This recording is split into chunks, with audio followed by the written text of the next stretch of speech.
Hello children, how are you all? Hope you all are fine. Okay bete, today we will discuss word problems of division. इससे पहले हम लोगों ने division के sums किए थे, डिवाइड एंड चेक किया था, लॉन्ग डिवीजन किया था, division of 5 digit number by 2 digit number किया था. अब क्या है, हम वैसे ही सम्स को वर्ड प्रॉब्लम्स में करेंगे, ठीक है. पर हमें पहले वर्ड प्रॉब्लम को अच्छे से रीड करना है, फिर उसे समझना है. Then we will solve the question. Okay, so first question is the cost of 9 cycles. 9 cycles की कॉस्ट आपको दे के रखी है इज ₹13,725. The cost of 9 cycles is 13,725. अब आपके पास है 9 साइकिल्स की कॉस्ट. ओके बेटा, find the cost of 1 cycle and you have to find the cost of 1 cycle. पहले क्या हुआ था, मल्टीप्लिकेशन में हमने क्या किया था, आपको बार बार एक चीज के बारे में बताया जाता था. जैसे cost of 1 thing was given to you and you have to find the cost of more things. ज्यादा चीजों की कॉस्ट निकालनी पड़ती थी. अब उसका ऑपोजिट हो गया है. क्या है, आपको 9 साइकिल्स, ज्यादा चीज के बारे में पता है, 9 साइकिल्स की कॉस्ट दे रखी है and you have to find the cost of 1 cycle. और आपको 1 साइकिल की कॉस्ट निकालनी है. 9 के बारे में पता है और एक चीज का निकालना है, एक साइकिल का निकालना है. तो 1 के लिए, एक चीज को निकालने के लिए हमें क्या करना होता है, डिवाइड करना होता है. ठीक है, 9 साइकिल्स की कॉस्ट पता है, 1 साइकिल की निकालनी है. तो आपके माइंड में एकदम से क्या आना चाहिए, we can find the cost of 1 cycle by division, with the help of division.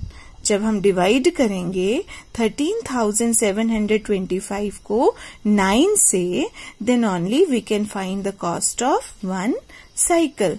Okay, तो ये चीज आपने क्वेश्चंस जब भी रीड करने हैं, अभी तो आपको सारे डिवीजन के वर्ड प्रॉब्लम्स आएंगे, पर जब एग्जाम में मिक्स क्वेश्चंस आएंगे तो उस टाइम आपने इस चीज का ध्यान रखना है कि 9 ज्यादा के बारे में दिया है, एक चीज के बारे में निकालना है. तो हम लोग उसमें क्या करेंगे, डिवाइड. और एक के बारे में दे रखा हो, 9 ज्यादा आइटम्स का निकालना हो, then we have to multiply. ज्यादा चीजों को निकालने के लिए हमें क्या करना पड़ता है, मल्टीप्लीकेशन. ओके, तो ये आपने फर्स्ट क्वेश्चन में आपने क्या सीखा है कि cost of 9 cycles is this and to find the cost of 1 cycle we have to divide this cost with 9. Okay, so let's start first question. Cost of 9 cycles is equal to 13,725 rupees. Cost है तो किस में आएगी, rupees. ये unit जरूर लिखना है. सो cost of 1 cycle, तो 1 साइकिल की कॉस्ट कितनी हुई, हम क्या करेंगे, 13,725 को 9 से डिवाइड कर देंगे.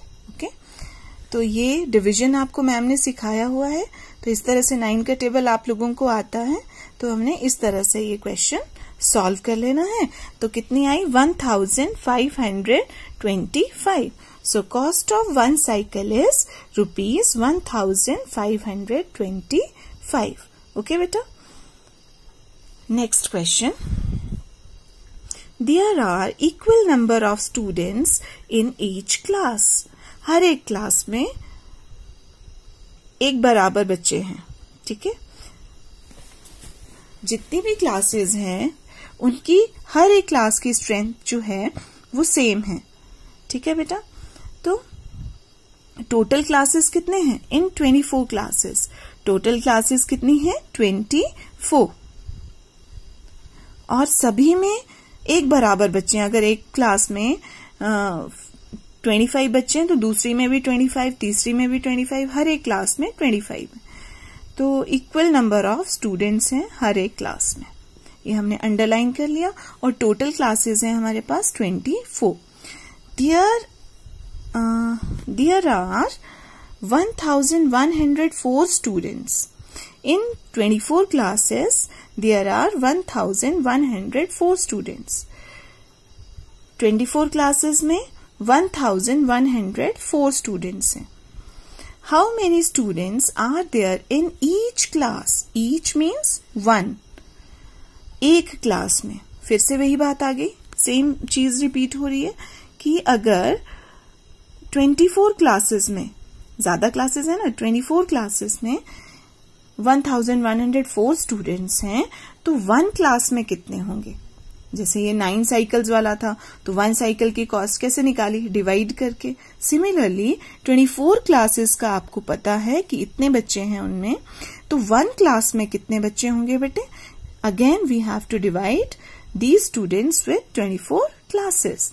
ओके, तो हमने फिर से सेम आपके पास क्वेश्चन आया है कि number of students in 24 classes आपको पता है 1104 and number of students in one class में कितने हुए? 1104 डिवाइडेड बाय 24. अब 24 से 2 डिजिट नंबर के डिवीजन में हमने आपको क्या ट्रिक बताया था? You have to write the table of 2 and next digit is 4. Again you have to write the table of next digit which is 4. Then with the help of these two tables you can write the table of 24. किस तरह से लिख सकते हो? जो 4 ones place पे जो digit है उसके वंस प्लेस वाले सारे डिजिट्स एज इट इज लिख देने हैं. 4, 8, अब 1, 2 है तो इसमें से वंस प्लेस का 2. 4, 8, 2, 6, 0, 4, 8, 2, 6, 0. ये सारे मैंने एज इट इज लिख दिए थे. और जो बाकी का रह गया 4 के साथ यहाँ 0 है, nothing is here. 4 plus 0 4, 6 plus 1 7, 8 plus 1 9, 10 plus 2 12, 12 plus 2 14, 14 plus 2 16, 16 plus 3 19, 18 plus 3 21, 20 plus 4 24, 240. तो ये मेरे पास आ गया है 24 का टेबल, और इसकी हेल्प से हम 24 से इस न्यूमेरल को डिवाइड कर सकते हैं. ओके बेटा, अब जैसे 24 zeros 0, 11 एज इट इज आ गया, नेक्स्ट डिजिट है 0. तो 110 कहाँ मिल रहा है? ये 120 तो ज्यादा हो जाएगा, तो इससे छोटे वाला 96 लेना पड़ेगा. 1 2 3 4, 24 4s 96. फिर सब्ट्रैक्ट करके 14, नेक्स्ट डिजिट 4, 144 आ गया. 6 से 144, तो ये मेरे पास 46 स्टूडेंट्स आ रहे हैं. Therefore, number of students in one class, in each class, जैसे इन्होंने बोला था ना, हर एक क्लास में कितने बच्चे हैं निकालना है आपको. So, number of students in each class are 46. Her class में कितने बच्चे निकाल दिए हमने? 46. इन्होंने क्वेश्चन में ही बोला था कि हर क्लास में इक्वल नंबर ऑफ स्टूडेंट्स हैं, तो कितने कितने बच्चे हैं हर क्लास में? 46. ठीक है बेटा. अब थर्ड क्वेश्चन क्या है? A book has 3125 pages. एक बुक है, उसके पेजेस आपको दे रखे हैं. रीमा रीड्स 25 पेजेस डेली, और उस बुक के रीमा 25 पेजेस डेली रीड करती है. आप लोग भी रीडिंग करते हो ना? रीडिंग बहुत अच्छी हैबिट होती है. जब भी आप फ्री टाइम में हो, अपनी स्टडी हो जाए या आपको कुछ काम नहीं है करने को, तो आप अच्छी बुक्स रीड कर सकते हो. ठीक है, स्टोरी बुक्स पढ़ सकते हो. रीडिंग हैबिट सबसे अच्छी है. ठीक है बेटे. तो रीमा भी रीड करती है, और वो उस बुक के 25 पेजेस डेली रीड करती है. In how many days will she finish the whole book? अब हर एक दिन का दे रखा है हमारे पास कि डेली मतलब एक दिन का 25 पेजेस रीड कर रही है, और टोटल पेजेस हैं उसमें 3125. अब देखो, ये थोड़ा सा डिफरेंट क्वेश्चन है. इसमें ऐसा नहीं है कि ज्यादा का दे रखा है और वन थिंग का निकालना है, तब तो आपको डिवाइड करना होता है. बट इसमें डिफरेंट चीज क्या आ रही है आपके पास कि इतने पेजेस उसमें बुक में हैं, और हर एक दिन वो 25 पेजेस रीड कर रही है, मीन्स क्या हो रहा है यहाँ पे, इक्वल डिस्ट्रीब्यूशन। इक्वल डिस्ट्रीब्यूशन हो रहा है ना, एक दिन में उसने 25 पढ़ लिए पेजेस, सेकेंड डे और 25, थर्ड डे फिर से 25, तो टोटल उसने कितने दिन लगाए होंगे। तो यहाँ आपको क्या लग रहा है कि डेली 25 पेजेस पढ़ लिए, मीन्स क्या हो रहा है, उस बुक के इक्वल डिस्ट्रीब्यूशन कर रखा है उसने।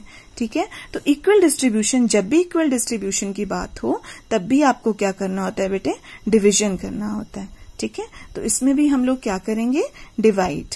ओके, तो हमने डिविजन किस तरह से करना है, number of pages in a book, Reema reads pages daily 25, number of days use to finish the book, तो कितने दिन लगाए उसने बुक को फिनिश करने में, ये टोटल जो पेजेस थे वो 25 से उसने उसको पेजेस से डिवाइड कर दिया। ठीक है, तो ये उसने जब डिवाइड किया, मैंने 25 का टेबल यहाँ बना लिया है और इसकी हेल्प से मैंने डिवाइड कर दिया, तो ये कितना बना बेटा, 125। Therefore Reema finish the whole book in 125 days. Okay, तो आपको अगर वन थिंग का निकालना होगा तो आपने डिवीजन करना है, और अगर इक्वल डिस्ट्रीब्यूशन का आ जाए तब भी आपको क्या करना है, डिवाइड करना है। ओके, तो ये तीनों क्वेश्चंस आपने बहुत सुंदर राइटिंग में अपनी मैथ्स की नोटबुक में कंप्लीट कर लेने हैं। ओके बेटा, thank you and take care. Okay, bye.